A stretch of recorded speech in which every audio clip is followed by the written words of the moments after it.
Yeah. We are trying to understand the soul's qualities as such. So, yesterday, we understood that love and compassion is the foremost quality of the soul. And the second one is how can we enhance our gratitude and what adverse effects we get when we are so ungrateful, isn't it? And the third one is forgiveness, friends.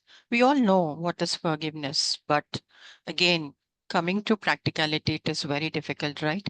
Actually, when we come to the spirituality, we understand that how important it is to let go the unhealed part of our body, isn't it?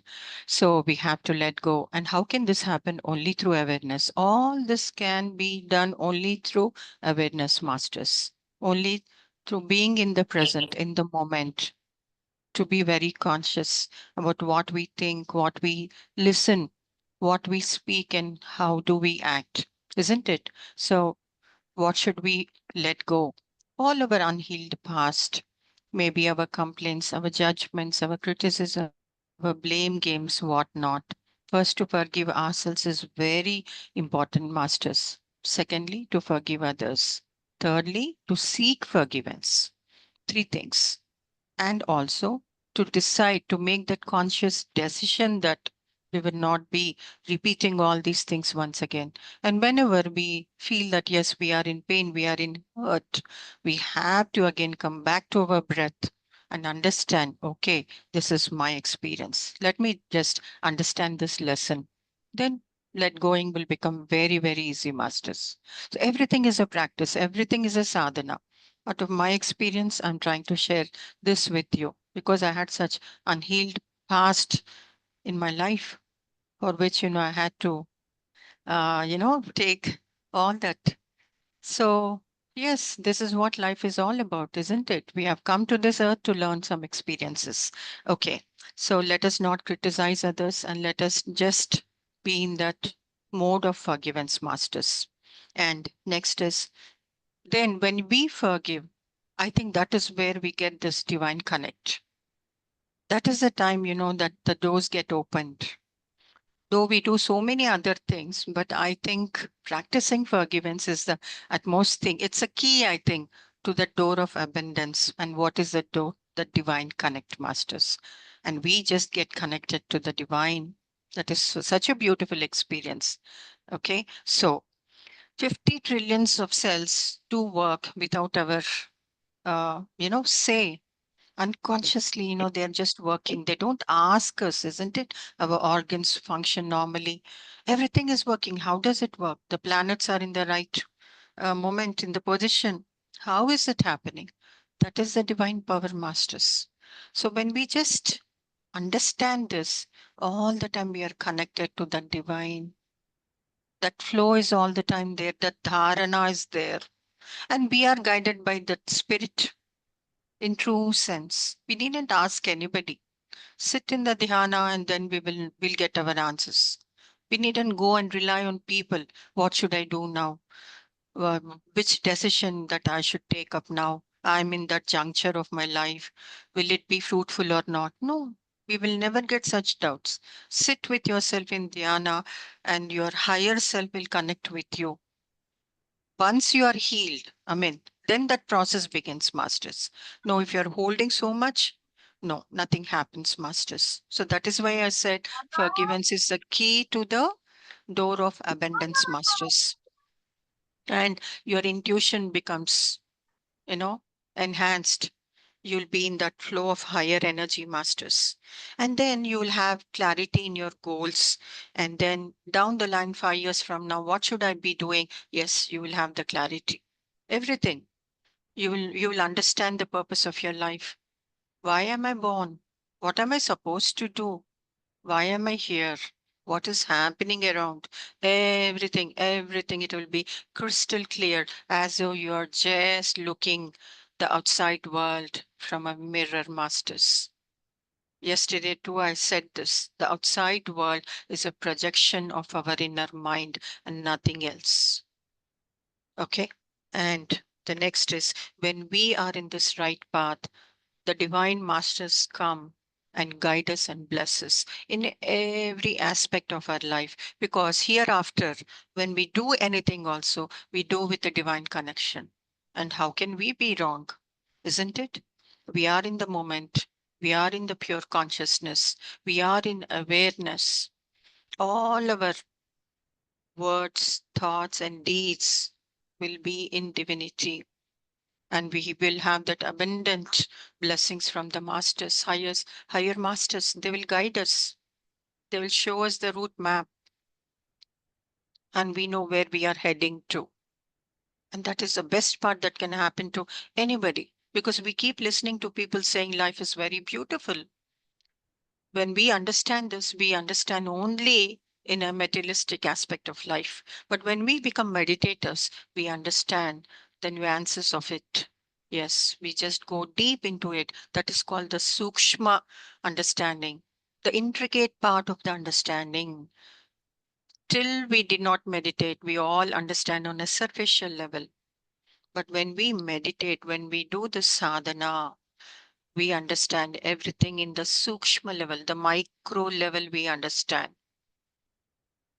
And nothing can go wrong, masters. The right things happen at the right time. That's it.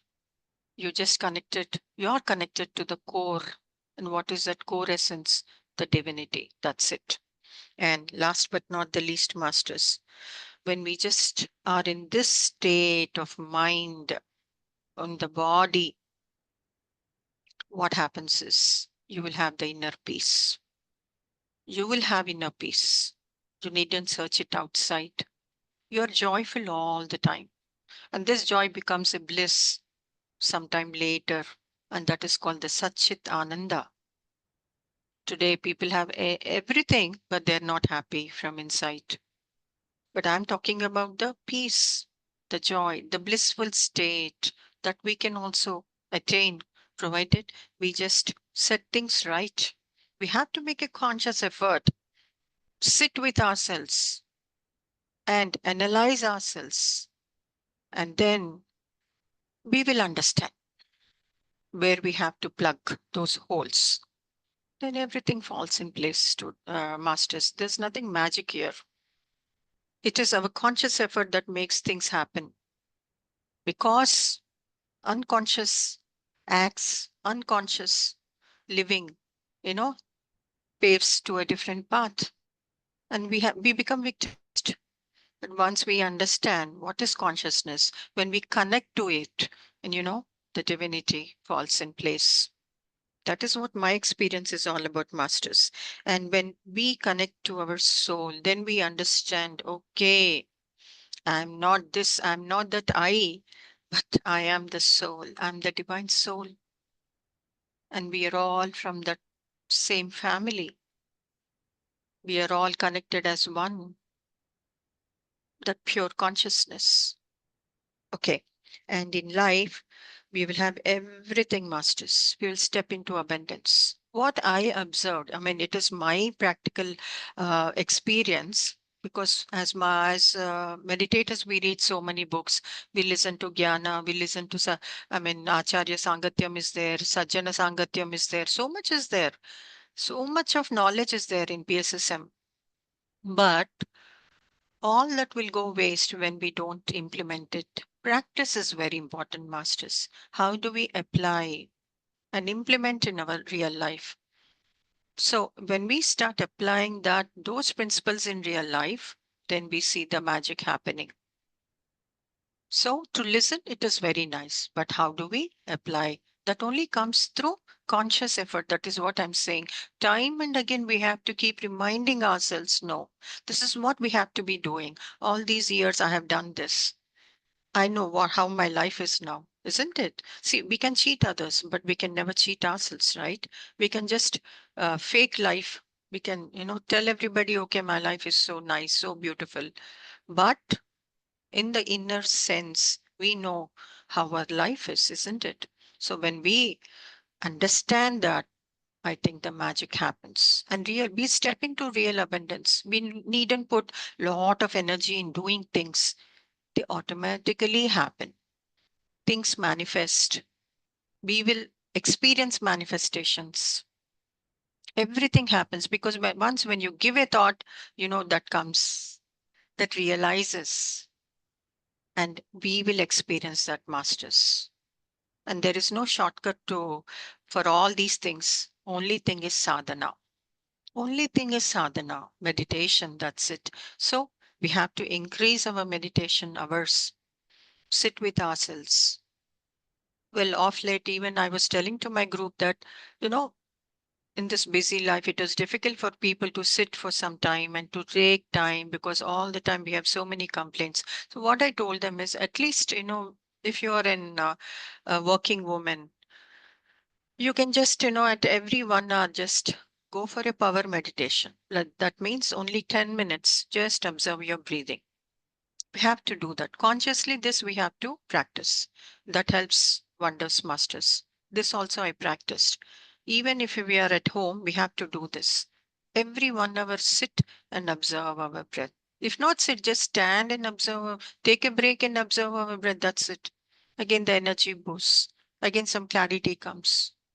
So we are trying to just evade this confusion, this chatter in our mind. What is dhyanam? Chitta vritti nirodha, making our thoughts empty. We should be in the no thoughtless state, not no mind state, but it is a thoughtless state. That's it.